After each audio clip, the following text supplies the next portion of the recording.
Hi, Wellies. Thank you for choosing the show that helps to break down the barriers of stigma and shame that keep us from our all-time healthy. Today we have Lisa M. She came to us with Dercum's, which is a soft tissue lipoma or tumor orphan condition.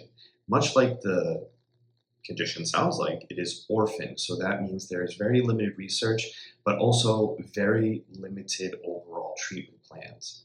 As a pharmacist, nutritionist, herbalist, and all round health nut, I want to try and combine Eastern and Western healing modalities to try and find ways that we can increase our wellies' overall quality of health.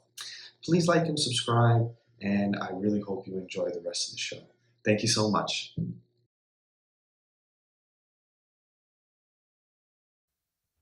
Good afternoon, everyone. For Dr. Andrew, and this is my patient, Lisa. Lisa, go ahead and wave for me. All right, as you can see, I'm going to be her little doctor on her shoulder for the matters of this interview.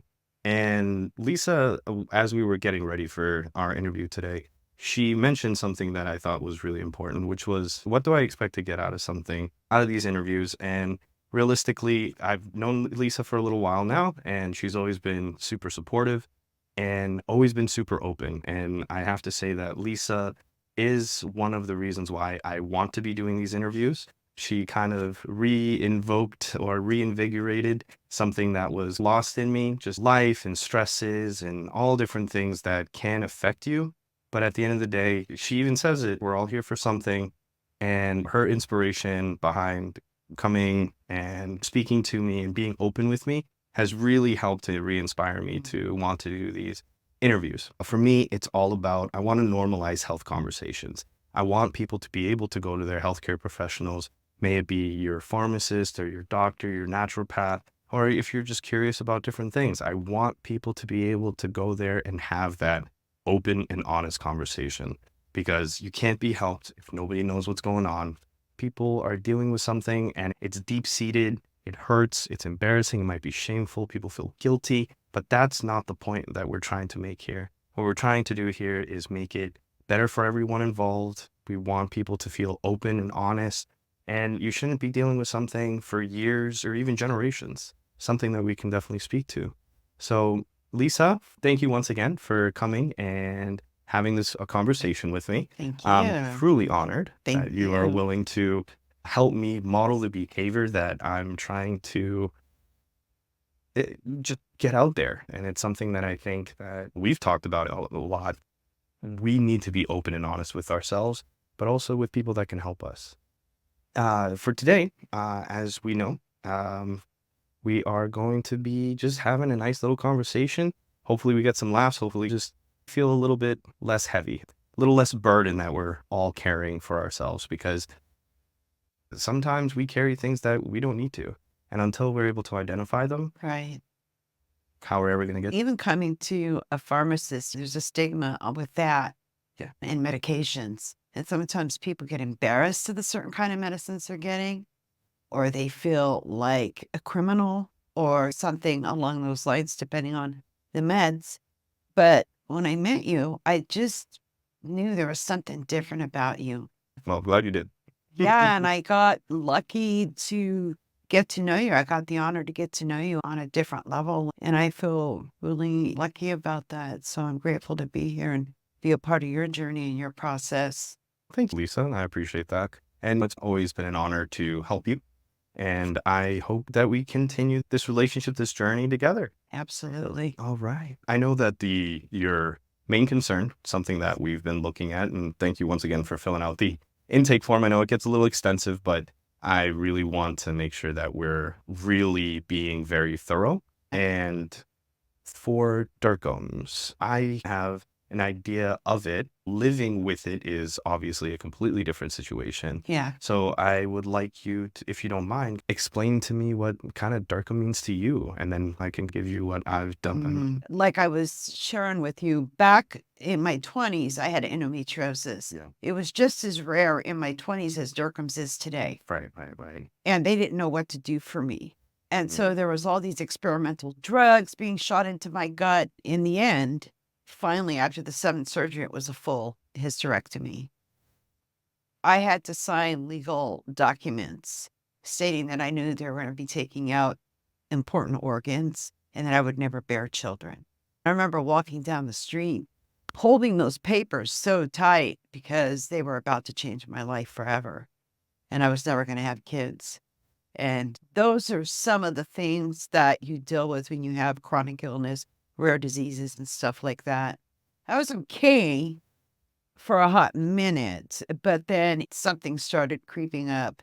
And one day I was in my 40s, and one day I got up to go to work, and my legs would not walk.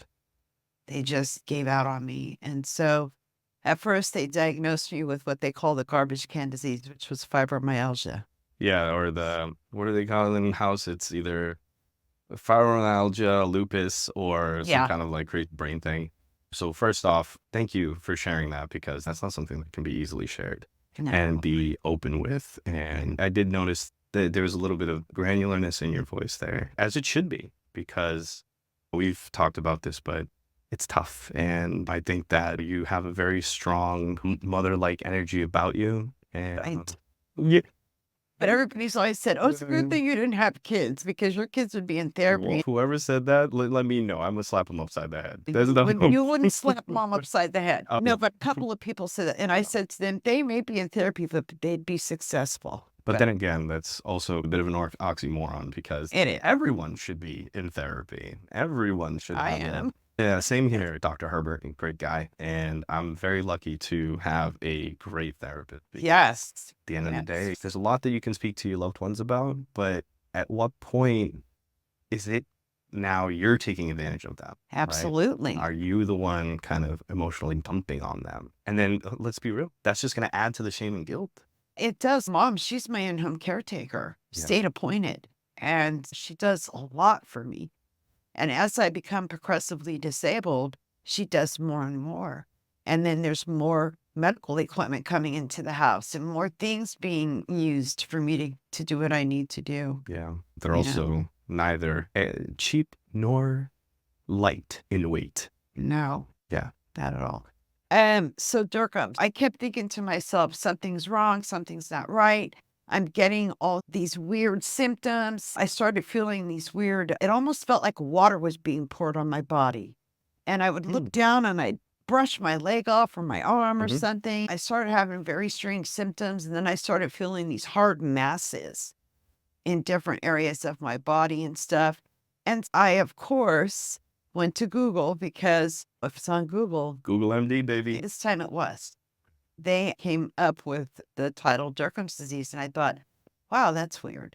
Let me go down the rabbit hole on this. I contacted this doctor, Dr. Karen Herbst in San Diego. She was studying at the University Hospital there. To this date, she's pretty much the only doctor who's dedicated herself to this illness. I actually took the trip to San Diego with my mom and 2 very good friends to see this woman. And she did an extensive workup on me. And she told me there's 3 types of Dercums. You have all of them. And that hit hard. And she schooled me on Dercums. She did an extensive blood panel. She said, you are the walking classic Dercums patient. And she was excited to see me because she said that I was the first person that she met that had endometriosis and Dercums, and she thinks there's a link somehow, but she hasn't quite got to that. Yeah. Because endometriosis carries itself throughout the body via the lymphatic system. So I have endometriosis from my brain down to my feet. Would you say, to dig in a little bit, when you were growing up, what was your diet like in general? Do you remember exactly? Yeah, I do. I grew up in both sides of the family. Mom and dad's, they're very stocky people, and some are even obese. Okay. On dad's side, they're Italian. Okay. And on mom's side, they're French, Portuguese. Okay. It's easy to eat. Kids love spaghetti. You can make a lot of it. Yeah. So we grew up on pasta and stuff like that. Today I'm a staunch keto, almost a vegan eater, Mhm. and I'm very careful. Sugar, no soda. Very careful what goes into my body these days. Okay. And if I were to talk to you about the endometriosis and it actually having a lot of metabolic origins, what would that, how does that kind of sit with you? I want to go to my binder here because I have this perfect. Yeah. Oh, no, of course, because put it this way, like one of the things that I want to be able to do with these kind of conversations is Yeah, pretend that the camera's not here cool. and be able to have the real conversation. But more than that, also, like when you're at the doctor's office, how often are they going to be like, oh, yeah, pull out the binder, go ahead? And it's no, they're like, okay, I know what I'm talking about. Right. Like, I would like to think that we're having the conversation with the patient because at the end of the day, you're going to experience things, or everybody's going to experience Right. their situation differently, Yeah. and how the pain is, where the discomfort is in general. It's always going to Right. be different.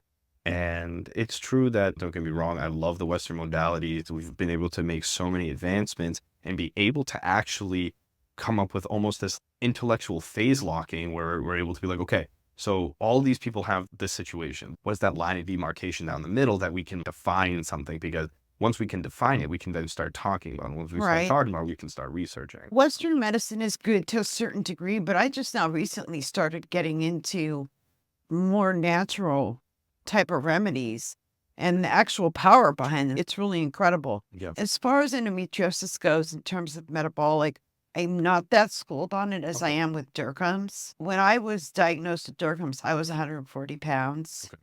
and it has knocked me up to, at one point, I was well over 200.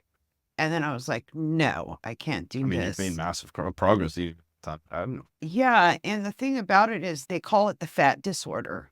Okay. And that's really shame. That's shaming somebody because most people with Derkums, they don't sit around and stuff their faces with food. No. We are just constantly gaining weight because Derkums keeps putting more fat into the body because the masses are made out of fatty tissue. Yeah. And they attach themselves to every organ, every nerve, every joint. I recently had 2 surgeries on my ankle because it chewed a good chunk of my tibia away. Yeah. A tumor grew in there, Yeah. and it's doing it to my back now. Yeah. And yeah, I'm going through a lot, Mm. of different. You were, sorry, I don't need to cut you No, off. that's You know me, I'm always a little overexcited about doing a little investigation and just being able to have that conversation with my patient about what is going on with them. Yeah. And so for endometriosis, the way I've always looked at it is there seems to be, of course, a very strong metabolic component, right? Okay. And a lot of that ends up having to do with the fact that when your body, or I'm going to oversimplify a lot of this stuff just because, yeah, can we go into the extreme mechanistic reactions that go between your body, your lymphatic system, your diet, and how things go. Right. So I like to paint a picture just so that we can have a Okay. better understanding of things. And the first thing I like to always point out is that when we are eating a lot of different, or if we're eating too much, for example, in this case, we're talking about carbs and sugars, what ends up happening is the body gets overexcited from those things. And then have you ever heard of molecular mimicry? I have not. Okay. So it's a concept where our immune system is amazing. It's super smart. If you think about it, it's like the little workers that go in there and they clean everything Absolutely. up. It causes apoptosis, which is the cell basically self-destructs. So it has a lot of cancer properties, things like that. And what I'm hearing from this and from my own research, what I'm seeing is that cholesterol, right? The way I like to explain cholesterol is that it's your internal scabbing system, right? Like how you would, if you got a cut on your arm, Okay. what ends up happening in your body is that the cholesterol comes around to all the different blood vessels. If there's a little cut or something like that from maybe like a free radical or something, it patches it up and the LDL goes there, patches it up, what is known as the bad cholesterol. It's really not that bad, but it's just low density, so it's easier to move around and it patches things up.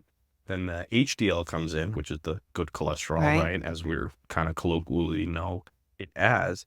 And it goes there, removes the LDL, brings it back to the liver for the same. Yes. Right. And a lot of the atherosclerosis that we see just it doesn't necessarily add up for me, because you see a lot of these people that have all of these extreme autoimmune type diseases and they start eating carnivore, right?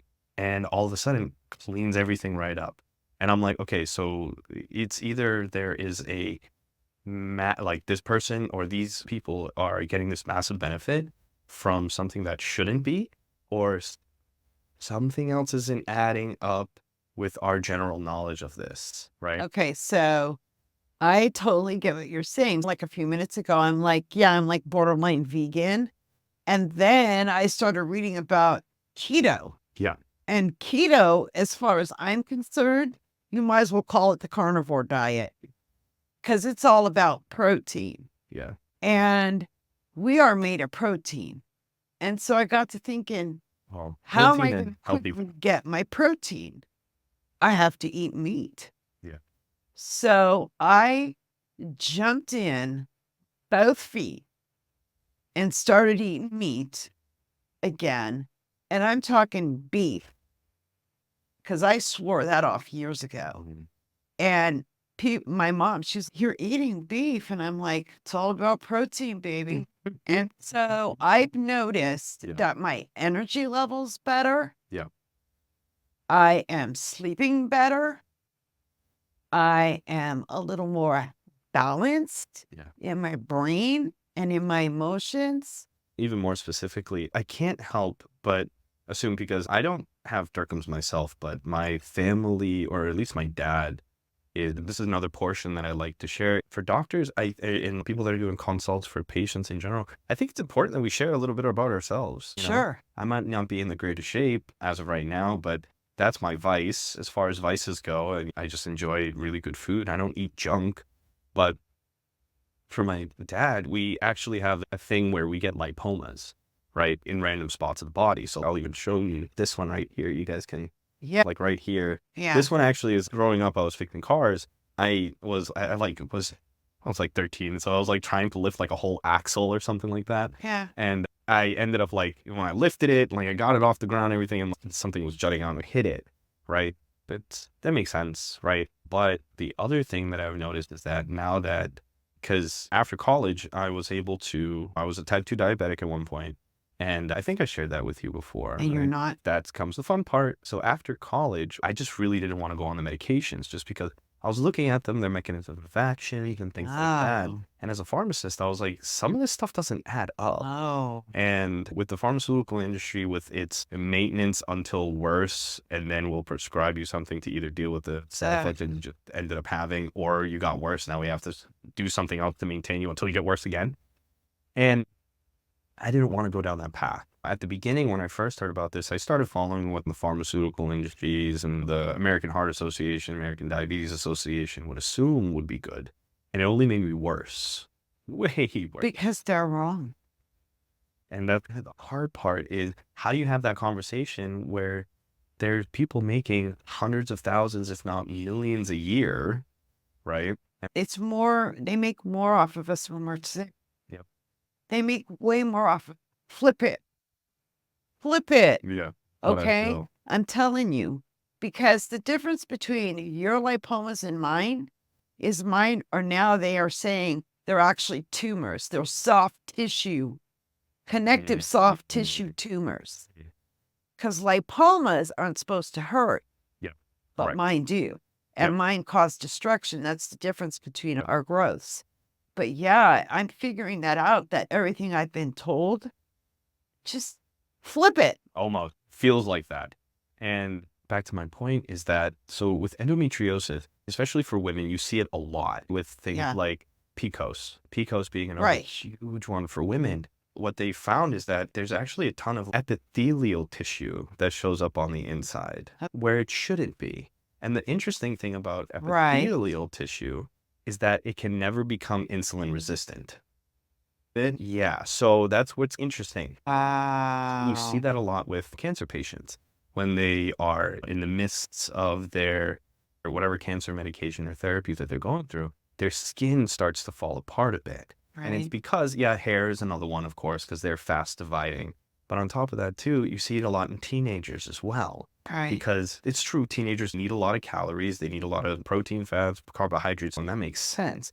But if they're not really using it, you see these like massive like cystic pimples and all these other things that weren't that common even 20, 30 years ago, right? Tell me this. Okay, this is weird because Hey, Wellies. So it looks like I managed to lose half the video. There's about a good 40 minutes here where I just lost the video, but I do have the audio. So it was such a wonderful conversation. This is my first video, so we were kind of all over the place, but there's a lot of good stuff in there, and I really hope that you guys are able to at least collect something from there. I really want to take Eastern and Western healing modalities, kind of mash them up, figure out what we can take from both, and see what we can do to increase quality of life. Now, please enjoy the rest of the show. Thank you for tuning in for this long, and I hope you have a great rest of your day. All right, to continue on. right after I was diagnosed with endometriosis, there was this massive splurge of tons of women getting diagnosed with endometriosis and endometrial cancer. Okay. So I got to thinking, how is this happening? Because every female has an endometrium lining in their uterus. Now, in order for it to get out, something has to cause that to happen. So what was it that was making it happen? Was it a certain tampon they made?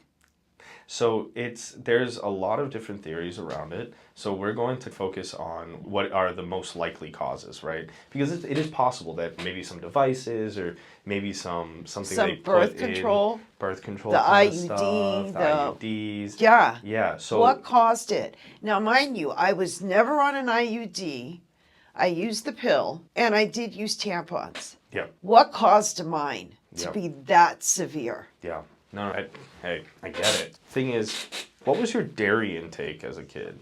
Like milk specifically? My mom, she did what most mothers do. Yeah. Milk, calcium, vitamin Yeah, D. calcium, it's great for carbs, you. Yeah. Pop-Tarts, peanut butter jelly sandwiches, like most mothers would back in the 60s. Yeah, because that's, even now, they still think that is the optimal way to go. And which is interesting because what people don't understand about peanuts is that they're a legume. They're not actually a nut, right? And between a lot of the milk, which causes a lot of inflammation, there's a lot of studies out there that are trying to figure out what is the overall effect of zonulin, right? And zonulin is a protein cows, right? And what it does is it actually opens up tight junctions. Do you know what a tight junction is in the body? It almost sounds like a roadway. Yes. So if you think about it, like there's Yeah. tons of them all over your body because you want to keep the things you want where they're supposed to be there. So it just basically, it's like a tight junction. Think about a toll, right? So your brain has it so things don't go into the brain. All parts of your bodies have tight junctions. So what ends up happening with some of these compounds that you get from like legumes, if they're not properly sprouted, or specifically milk, is you get a lot of the tight junctions, they open up. And especially in the body, it's a very delicate balance. If things are getting outside of the body or outside of the compartments that they're not supposed to, you're going to be wreaking some havoc, right? Oh, and we're yeah. kind of seeing that with a lot of Alzheimer's patients as well. Yeah. Alzheimer's is now being called type 3 or type 5 diabetes because it's a massive metabolic issue where things are getting into the brain that shouldn't, and then the immune system has to activate. And when the immune system needs to activate, and if it activates for too long, your immune system, as amazing as it may be, will start to identify the wrong things. So think about it this way. Imagine your immune system is basically Pac-Man, right? It's going along, it's chomping all the bad things that it needs to chomp. But now say it's been doing that for too long. It gets tired. It starts, as it's chomping away at the bad bacteria or whatever problems are going on, maybe there's some debris from your immune system being like, oh, this is a start of a cancer cell, let's get rid of it. All of a sudden you have a bunch of cellular debris your macrophages or whatever, start chomping away at it, and it starts eating something that it shouldn't. That could be your nerve cells, that could be your endometrial layer, that could be basically your gut lining, a whole bunch of different things. So what ends up happening is it eats it up, and then it goes, oh, we haven't created an antibody for that one yet. So the way that kind of works is it chomps it up, it recognizes something new that it needs to create an antibody for, then it essentially poops out an antibody, or it creates like a little mold for your immune system to go in and then be like, oh, we got to create something for this mold. Now it's trying to identify that same thing. But that thing is the lining to your gut. Is the lining to your myelin sheath. It's there's so many different things that it can create. So what ends up happening is something gets out where it shouldn't, right? And then it starts, because proteins are interesting. It's when proteins pump into others, and they're called prions, but your cells speak to each other. So sometimes if they're pumping into something at the right time, it's, hey, oh, I was going to be more of this cell. No, actually be this cell. Or disease. Yeah. There was some kind of cellular structural breakdown. Something caused it. Yeah. And I'm wondering back then in the 80s, what the hell was it? Because it was this surge of women after woman after woman just being diagnosed with pelvic inflammatory disease and then endometriosis. There was also a massive uptick in different companies no longer using lard. So there's another thing that was happening is seed oils became high, and they're so inflammatory. So if you can think of all of these different inflammatory mechanisms, what's happening is what should be a strong bond or that tight junction, what's happening is all of that inflammatory mechanisms are basically opening a little more, opening a little more, opening a little more. Like I said, the sicker our society is, the richer they get. Yeah, because... And that's with everything. Yeah. Food, clothing, medicine, drink, you name it. Yep. And then if you're not consuming it via your own hand, you're sucking it in elsewhere. So it matters really not at this point, and it breaks my heart. We've been lied to. I keep telling myself that. Yeah. And it just drives me nuts. Yeah. That's why, as my tattoo says, it doesn't take great acts of heroism to keep the darkness out. It just... the simple everyday tasks of people that care and just want to make a difference. Those are words I live by, and clearly it's part of your ethos as well. Absolutely. And it's like, where the hell did Dercums come from? Yeah. Now, this doctor named Francis Dercums, he discovered it over 100 years ago. Where the hell did it come from? How did I get it? Is it another condition that was caused by something else that I had, or what? Yep. Because it does cause autonomic dysfunction. Yep. It does render your organs and pretty much just about everything else in the body incapable. And the pain levels that I'm at are almost, nobody should have to deal with pain levels that high. It's criminal. Yeah.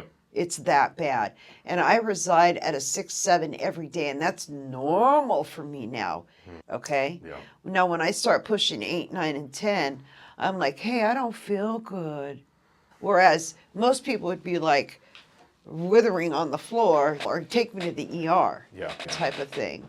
And I have to go 10 plus in order for my ass to be kicked now. It just shows your personal strength, because truly, I know you put on a very brave and a very strong, you're very stoic. So many men. And sometimes I've had the existential conversation about, well, how many masks do you have to wear? Oh. But at the end of the day, it's not masks that you have to put on. It's not even hats, but it's more, we're all here to help each other out a bit. And all we can do is spread a little joy. Sure, maybe not. Absolutely. The definition of joy isn't just being happy.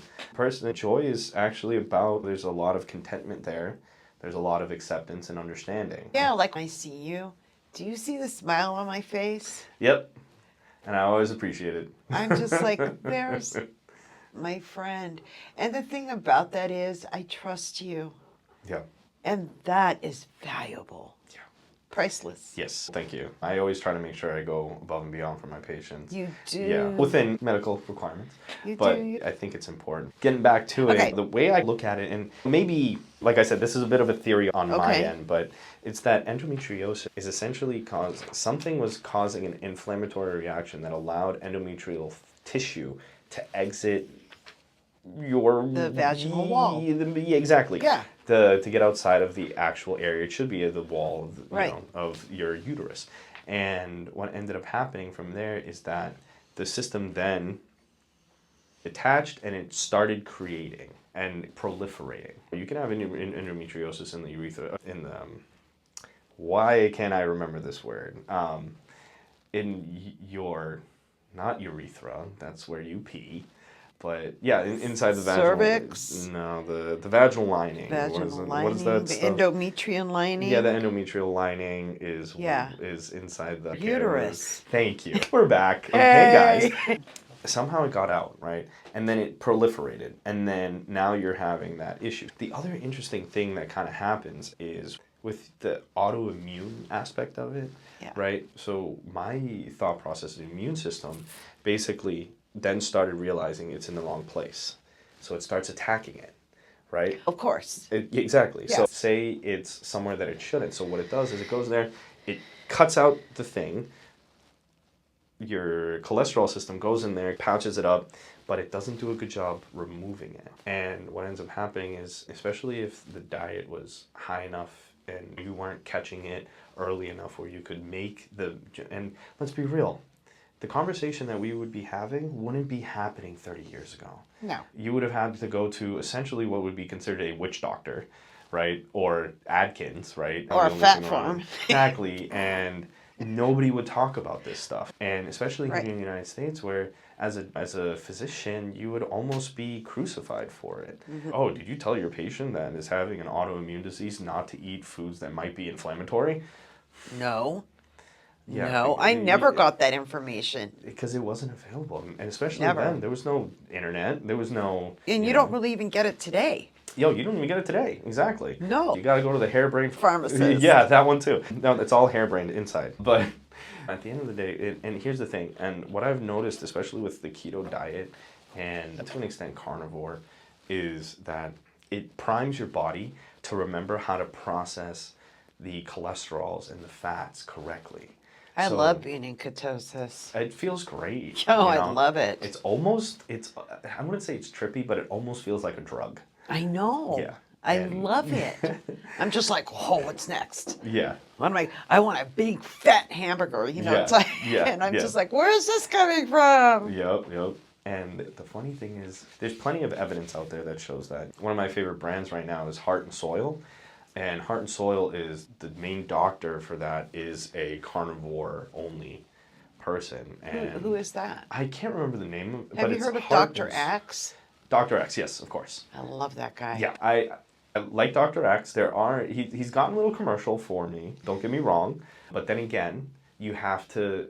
I applaud it because Sure. at the end of the day, you know, I'm in the my business is not creating recurring customers. Okay, I don't want you to come see me regularly. But the thing is, if you're coming to see me, that Right. means you're sick. But right? you're fighting a giant bigger than you. Yeah, it's a very David and Goliath. We're never going to go away. Yeah. Never. Of a bunch of reasons that you shouldn't have seen me in the first place. Right. You know what I mean? So like if It's unfortunate. Yeah. And it's only going to get worse. Yeah. And that's the hard part with the pharmaceutical industry is they're That in is it a for creating multi-billion-dollar company. yeah, well, trillion really. Trillion. And Yeah. all they're doing is they're creating I have a family member that I'll was do it just on my own. diagnosed with diabetes. Yep. And so I wanted to know which diabetic medication she was put on. How old is she? She's in her 60s. Okay. And anyway, I had heard this thing about how like 5 or 6 different diabetes medications cause this very rare disease called foreigner's disease. Interesting. That is a bacterial infection that starts in the genitalia of men and women.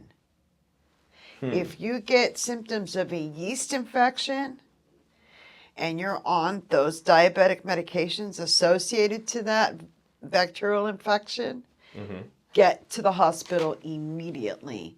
9 times out of 10, most people die because it is a flesh-eating disease. Oh, wow. Yeah, you're out there, and some of the times I sit there and I'm just blown away when I'm watching TV because every commercial is about a medication. And then they have all these people dancing around looking so fancy, and then at the end, this is what you hear. And this is what I noticed. Most people don't pay attention to this. And the possible side effects are... Yeah, they do one of these. And at the end of the day, if you should feel any type of Yeah. pain, you're going to die. Who the heck is listening to that soft, nice voice? Yeah. They want to get back to their TV programs. The side effects are criminal. Absolutely.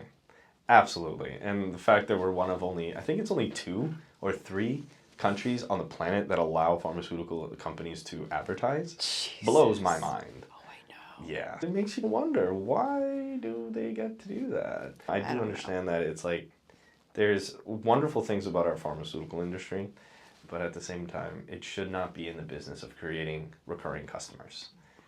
That's my whole thing. I understand that, but that's never going to happen. Yeah. So... Yeah, breaks my heart there. But that's why we're doing things like this. Exactly, Yeah. and then you get to make friends. But I believe that everything is spiritual. Yeah. I believe that we all pick and choose our journey. I believe that we choose the day we come here, what we're going to do, how we're going to do it. I believe in all of that. Yeah. And because I believe in all of that, it helps me to get through what I need to get through on a daily basis with having illness and being in pain and knowing that I'm rapidly starting to progress. Yeah. And it's okay. I'm human. I get scared. I get anxiety at times about it. I get mad because it's taken away some of my creative abilities. I'm an artist, amongst other things. But I learn that I have other ways of dealing with it on a spiritual level, such as meditation. I have a wonderful support system. I support a lot of people on a spiritual basis. I'm gifted with so many things. Yeah. And that's what I focus on. Yeah. But then again, I'm not saying that I don't have my bad days. Yeah. I'm not saying that I'm not an asshole, because I can be and I am. We all And can be. that's just, it's a give and take thing. Yeah. No, and I think that's important that we all understand that and we're all at peace with that, because we're all here together. Like I was saying, we got to try and spread a little joy, and we got to focus on our blessings, because it's so easy to focus on the negative. So Yeah. easy. I want to go home. Yeah. I'm ready. I've been ready. I'm done. Nobody should deal with this kind of pain. Yeah. Nobody. I'll never get the dignity of death because I don't have a death date. That's just not fair. Yeah. I'm just going to have to suffer painfully through this whole thing until it decides it's done. Yeah. Still come see you. Because Perfect. you have what I need. Yep. It hurts me to hear that, because at the end of the day, I think that we all got to do our best for the planet as much as we can. Absolutely. And I understand that point, because if I'm going to go out, at least allow me to do it on my own terms. That's what I would. And also with my spiritual beliefs, I will never ever take my own life by my own hand. I'm totally against that. Can't do it. No, you can't. You just Exactly. can't. Don't commit that against yourself. Yeah. And besides, I keep thinking, when I go home, if I do that, my powers greater than me might say, guess what? Yeah. You're going to go back again Yeah. until you figure it out. And I'm going to be like, no. Yeah, right. Yeah. If you believe in the karmic tradition, exactly. Absolutely. I do believe that not only is karma something that happens. I grew up Christian technically, but my mom was a Buddhist, and I did the whole sojourn of the spiritual practices. But the karmic tradition, I don't think only applies to life and death. I believe it applies to every single second, every single minute of our life. And to be reborn almost every day, if you didn't learn something today, what the fuck did you do? Exactly. So, Exactly. you know. If you don't make a mistake, how will you ever know? Exactly. If you don't make a judgment, how is it not going to help you. I take a look at that as a good thing because it does a couple of things for me. Right. It helps me to make better decisions. It helps me to know I don't want that, or I don't want to be around that person, or whatever have you. But we look at these things like they're so bad, and they're not. Yeah, no, and that's the point of it. There's a major debate around specifically euthanasia practices, right? And because at some point there is an argument either way, and I understand both sides of it because there are people that, not to say that some things are more worthy than others, or some reasons are more worthy than other reasons, but there is a lot to be said about what is going to be fair for the person and what works for them and their family. Here's a good example. I had a precious dog. I love this dog more than anything. And he woke me up at 2 a.m. in the morning. And I looked at him and I said, "Are you ready, son?"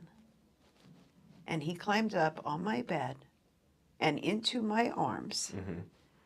And I held him until the vet opened. Mm. And then I took him and I sent him home. Yeah. And I got him out of his pain. Yeah. And I gave him what he needed. Why can't I have that? Yeah. That's what I want to know. Yeah. And that's the dignity that I think should be afforded to people. Absolutely. Especially when it comes to people that are very conscious or conscientious. We sometimes know the burdens that we carry, but not only that, but we understand the burdens that we might be inflicting upon others. Absolutely. And a lot of times, we also need to forgive ourselves.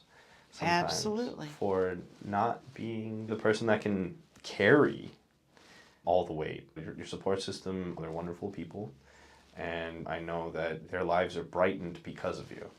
Hell, my life's brightened because of you. I may not necessarily agree, but it's just because I'm selfish here.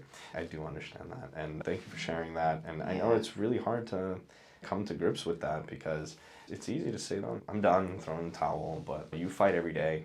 Yeah. Your strength of your ability to smile almost regardless of everything else shows your strength in general. And I think that we need more of that. And if I may add a moment of inspiration, but we need to see more people be comfortable bearing that cross. And sometimes it's not fair.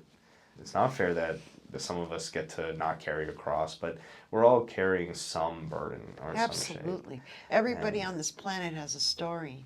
Mine is no better. It's just different. Yeah, and that's, I think, I wouldn't put necessarily a value to it, but I would say that your story is just as valuable as anyone else's. Absolutely. You know, and not that it's better or worse or less or whatever, but it's just as valuable. Absolutely. And I'm hoping that this conversation brings, but also, like I was saying, I want to be able to spread this idea of having these conversations openly where we have that long form where we see so much of the doctors talking to doctors. You could hear podcasters talking to other podcasters or people that have interesting things to talk about. But in my opinion, a person's story and their journey through their own health and wellness, I think, is really important. So, And also, I'm a recovering addict and alcoholic. yeah. So that also Was that plays in. before or after the history? When did that? It was when actually was the before. Dercums? It was before. Okay, when did the Dercum start? Exactly. I think that it started when I was in my 30s, Okay. but it finally kicked my ass when I was in my 40s. Okay. And to date, I've had 28 surgeries. Okay. Yeah. Yeah. Mm-hmm. And then when was I know you had a total hysterectomy because of the endometriosis, right? At 25. And when did your throes with the addiction start? Oh, so I was raised around drugs and alcohol. Okay. And yeah, it was an acceptable, okay thing. Mm-hmm. And we were able to freely do that in our home. Mm-hmm. I think my children are safer if they do it at home.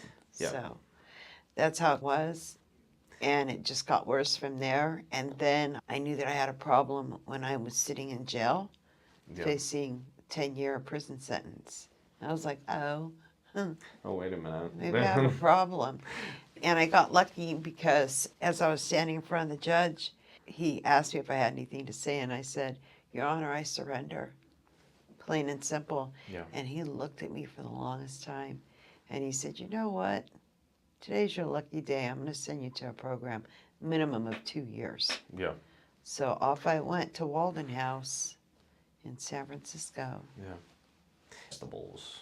No, I've used just about everything. Yeah. Right, okay. Smoking, Yeah. cooking, Yeah. shooting, ingesting, Yeah. you name it. Yeah. Yeah, and especially those were the times too, where Yeah. a lot of people. Yeah, now it's I still get it, but I feel as though there was a lot less general like education around like what Absolutely. that means, you know, because at the time, like, you know, that's the beauty of where we are in society is we're at least, you know, I might not agree with all of the like safe usage programs and things like that, Yeah. and you know, don't get me wrong, I think they have a place. But at least the education is there, so people know more about it to an extent. I What's your understand thoughts? that, but I don't necessarily agree with it because, Yeah. as far as I'm concerned, you're just continuing to enable the addict Yeah. to be an addict. And it's getting worse Yeah. by the minute. Yeah. We live just outside of San Francisco. Yeah, we see it, and it's difficult that way. But Yeah. to get back to the Dercums, I think it's a bit of a perfect storm. Oh, absolutely. Because Absolutely. when you got the full hysterectomy, that also means that your fat deposits are going to not necessarily be. Estrogen has a huge Oh, effect. yeah. Oh, yeah. It's possible that you add all these things together and it makes sense that your immune system, and you know, I don't say this to shame or guilt. I say this as an educational piece because if we can't have the conversation, then we can't define anything. If we can't define Yeah. anything, we can't start working on a solution. So I think that between those things, it really does, you know, it does cut up your vasculature, essentially. Yeah, when I had my hysterectomy, the doctor who performed it, she had stated that when I got older, I would probably have a lot of problems with my Yeah. immune system. Yeah, because the estrogen has a ton of effects in yeah. that way. And here I am, 25, going into menopause. Yeah, that doesn't Not good. make life easy at all. No, So I yeah. remember that day. And I know that it's very apt that we were able to get the Rosie the Riveter behind you. I you love know? her. Yes, exactly. I've as the got Greek. her up in my bedroom. Yes. Oh no, it's wonderful. Yeah, it's pretty cool. It's just right down the street. But it's funny. A lot of people say that, oh, men are the stronger, whatever. Oh. As a man, I'll fully agree with what you just said, which is no, not really. Because even the Greeks, their name was for, like, the name that meant the manliest man of Manning stuff is Andrea, which is actually a feminine name. But you give it to boys. You don't give it to women. Andrea is the Greek. It's different. I forget what it is for the Greeks, but... And that's actually their word for what it is for the pinnacle of, or true masculinity, is actually being able to bridge into the feminine and understand the feminine. Yeah, because we have both sides of that to ourselves. Yeah. But I once heard this thing where they said that women actually were able to do a pain scale level. They were talking about when a woman gives birth, it is equal to having 20 fractured bones at once. It's amazing because we actually create life. Literally. And then Yeah. we deliver it into the world. And so I just take a look at this and I think women are never out of pain. We're constantly bearing pain on some level. Yeah, yeah. It's insane. And one of the definitions that I found, it was grim, of I'm not trying to make this debate at all, but what does a define woman, and the person basically said it's the sex in the human species that bears the unfair burden of childbirth, and everything that goes along with it. And so back to it, about the Dercums, it's like I said, I think your body was a bit of a perfect storm for it. And I agree. especially once you had that hysterectomy, your body was moving all of the cholesterols and the fats and all of these things that would cause a like a lipoma or a soft tissue growth to end up in the wrong place. If you think about it, endometriosis, it actually bleeds every Yeah. month. It bleeds. That's how it gets carried throughout the body. Yeah. Because you got blood flow and you're literally bleeding inside every month. Yeah. You know what? That's actually very interesting that you do say that, because if Yeah. you're bleeding, that means your immune system needs to go there and try to figure something out. Exactly. You can't figure something It out, like just the immune system pack goes, it. hey, stranger danger. Yeah. And now the whole system's haywire trying to figure it out. Yeah. So that's what I was thinking as well. So I don't know, I'm not much of a researcher myself, and this is why I have to create these, be able to share my knowledge with people. I need to have somebody in front of me because I can't have this conversation with myself. Even though with the ADD I have way too many personal internal dialogues, but I can't get it out once I'm in front of a camera. Yeah, I get and that's it. why speaking to people helps me to piece it together. And Yeah. the way I like to look at doctors or diagnosticians, or even, and that's the beauty of the Eastern modality, is we're focusing on the person, we're focusing on the patient. And if the idea is that if we can figure something out here, maybe we can ask those same questions somewhere else, then we can find that average. And when we find that average, Right. that's when Western medicine and those modalities come in, and we start finding things that can be helpful. Absolutely. That's why I think these are important, and I truly appreciate you coming and Oh, taking the time. it's and been the my time. honor. And then I get so excited because I'm like, I want to try something natural. Mm-hmm. And so I'm going to call Andrew or text him and find out what he thinks and how to go about it. And like when you told me how to make my concoction of the honey, the turmeric, and the ginger, and all this and that. And I was telling Mom, and so she was saying something, and I said, Andrew said that I have to get the ball jar and put Right. it in there and let it ferment. Yep. Then I can eat it. Oh my God. Oh, that's too And bad. I'm like, he's my buddy. Oh, thank you. I And appreciate no following matter up where on you that. go in life, it's nice to know that you're my friend and I Yeah. can still have contact with you. Oh, absolutely. So that's so cool. Yeah. Oh, for sure. And so what we can do is, one thing that I want to be able to do is, I'm not looking for recurring customers, but being able to do these as follow-ups Of course. and then see how things go, and Of then we go course. from there. I think that we covered the Dercums and Yeah. the forces behind that. And once again, thank you so much for sharing, because this is not easy. If anything, I know I recommended the book to you, Brene Brown, Daring Greatly. And one quote from that book, I believe it was from Daring Greatly, she says, soft front, hard back, right? Because the idea is that you want to be vulnerable, not weak, right? Yeah. Vulnerable is what's going to be able to allow us to connect, right? Weakness is, we don't have time for that. But also you want to have a backbone of steel so that you can stand Absolutely. up to it and stand up with each other side by side. One of my favorite cheers is not above, not below, but by each other's side. Nice. I forget where I got that from. Oh, Below Deck. Great show. Totally my junk food that TV show. reality show? Yes, I know what you're talking Gee, about. Can't help it. I watched the first 2 seasons, then I was like, Yeah, it's not a thing. If we could take away a few things from our conversation today, continue on the keto path. I think that it can be really helpful.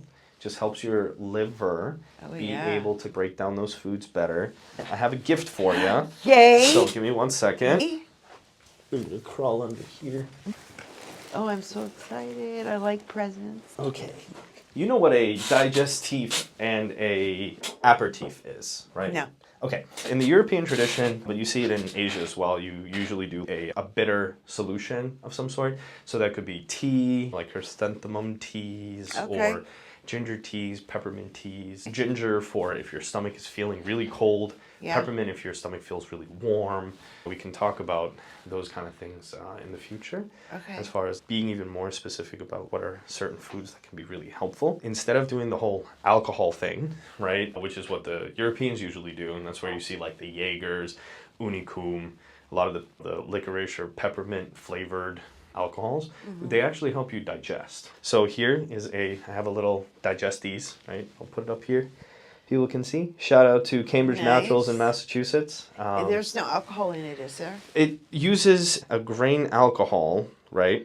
But What's the percentage? it's super mineral, tiny bit. It's a tincture, right? Have you used a tincture before?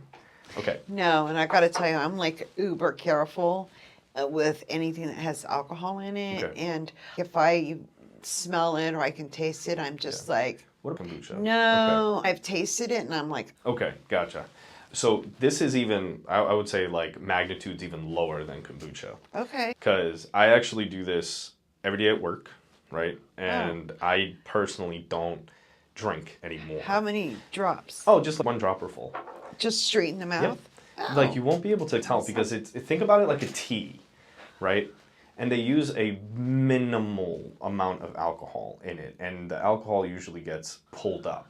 Right? Okay. If you could, and if you don't mind, right? Okay. I'd say if you're okay with it, give it a shot. Right? Okay. If you at all feel anything negative, please stop immediately. Of course. Okay.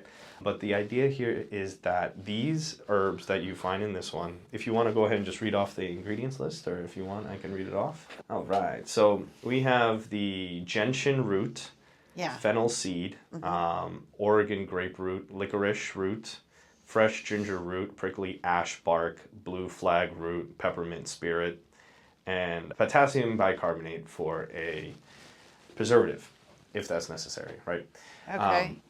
And the idea here is that it's going to help you break down your fats that you are intaking really effectively, but also it helps to make sure that your stomach produces the adequate amount of acid. How often do you take the Prilosec? Once a day. Once a day? Okay. You can keep doing this, right? How bad you can Along with the Prilosec? You can. Now, with the Prilosec, is it when you are getting those stomach acid reactions? When were you having those stomach acid reactions? Oh God, it was really bad for a while. But I've tried to get the doctor to take me down from 40 down to 20 milligrams because I don't feel like I need the 40. Okay. I would say do that on your own. You could do But it.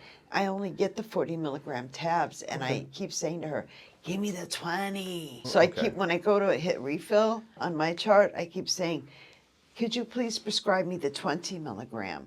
Then I have a choice if I want to take one or two, depending on how I feel. Okay. And even after you eat, do you feel as though like you get like a really heavy feeling in your stomach still? I can, but now doing the keto, I'm good. Yeah. See, that's what I'm thinking is because a lot of the times people think that they need a PPI or a proton pump inhibitor like an omeprazole because they are, they're eating stuff that is not conducive to the time of the day, right? So in the morning, you have to hit those proteins, right? Get your eggs or high quality bacon or turkey bacon or even what's a high steak. quality bacon? So what would that be? So I really I don't eat bacon a ton, but I do going to, Whole Foods, right? And going and spending a little extra on that type of bacon because you know that it's properly raised. It's not, it's happy pigs, right? Happy pigs means happier bacon. And that's what your body actually is not all about quantity.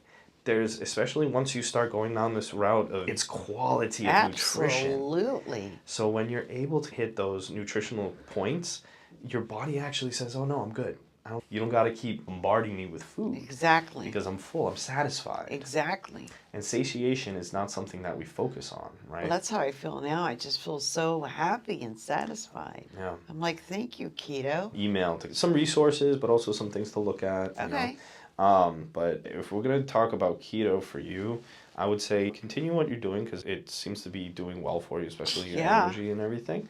I would just say I like doing a slightly modified keto where I wouldn't say go for the fattiest cuts of everything, but go for a solid cut. You don't have to go like crazy trying to figure out like how much fat is in something. Okay. But get your fats from the healthier sources, like absolutely the olive oils or the. That's all I use, olive oil. Perfect. No other oil but that. Yep, and you could also do avocado oil. Yeah. Grapeseed oil. I'm pretty okay with that one as far as things go. And don't be shy to use tallow.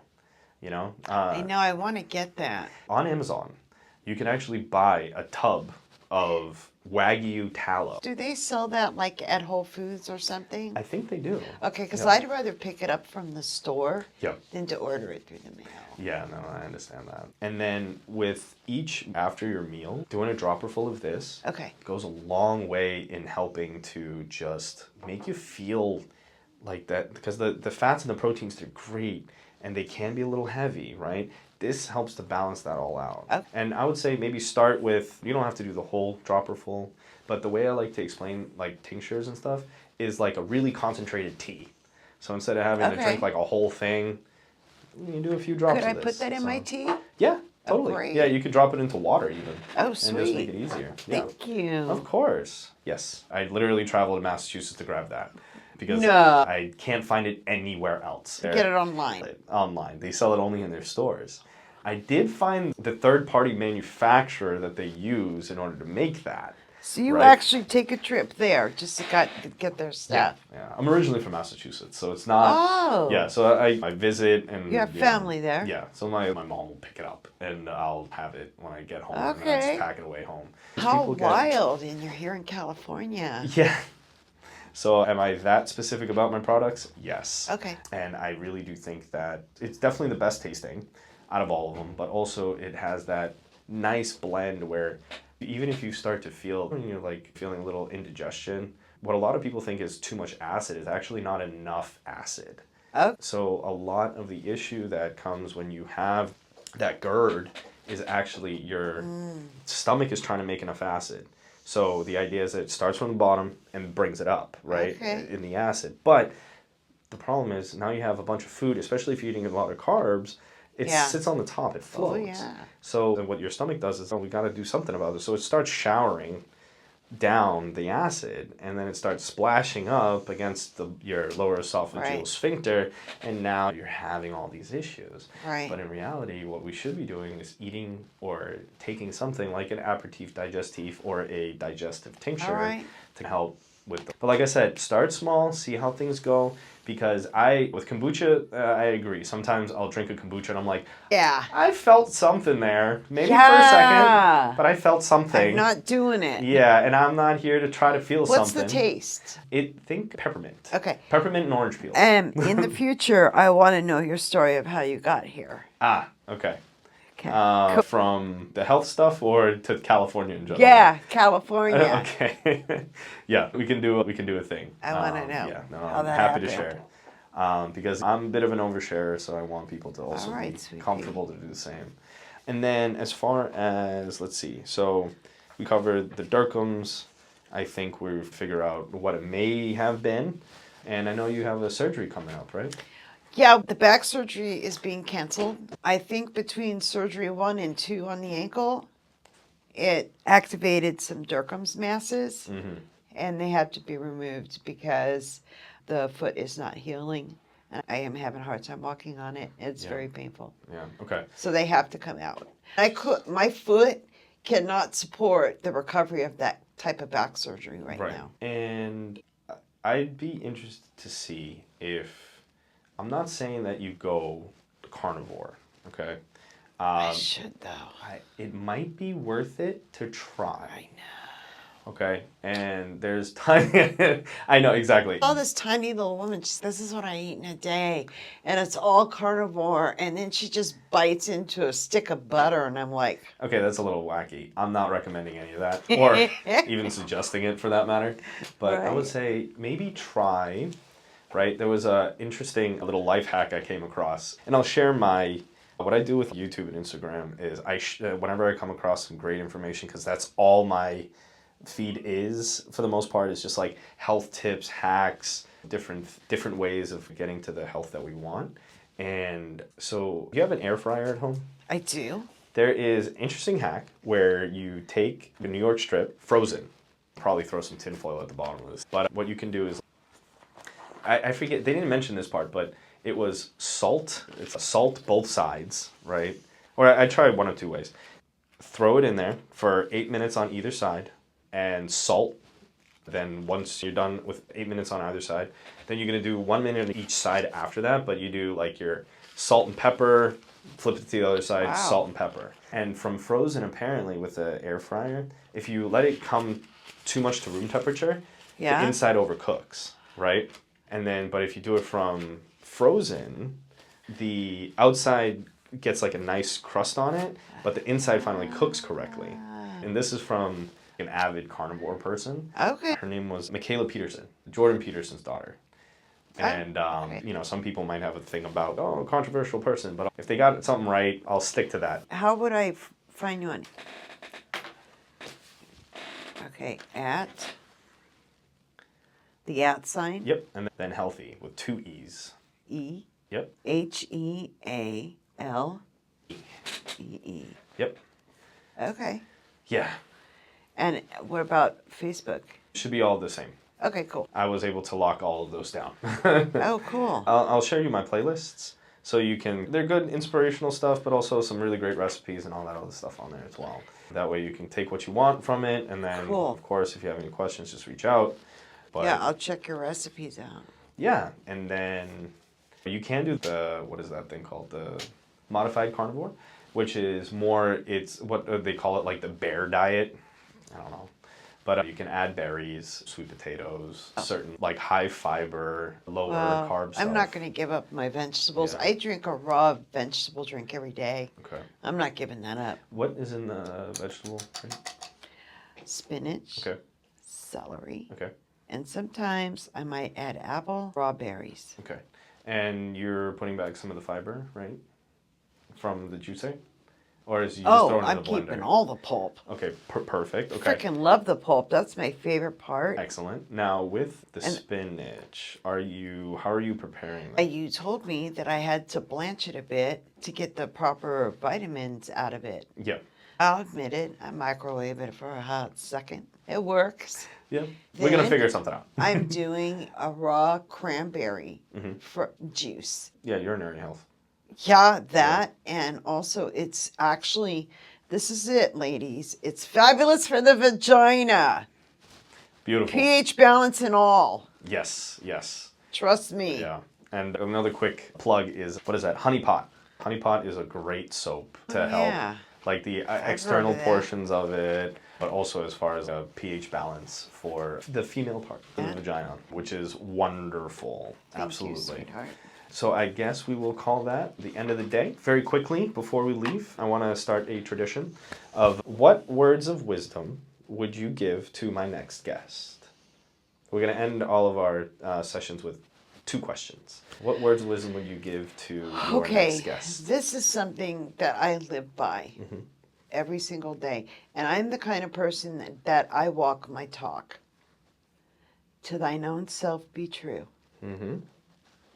Period. I love it. You can lie to everybody all day long. But if you tell yourself the truth, you're really ahead of the game. That's beautiful. And I believe that 100%. All right.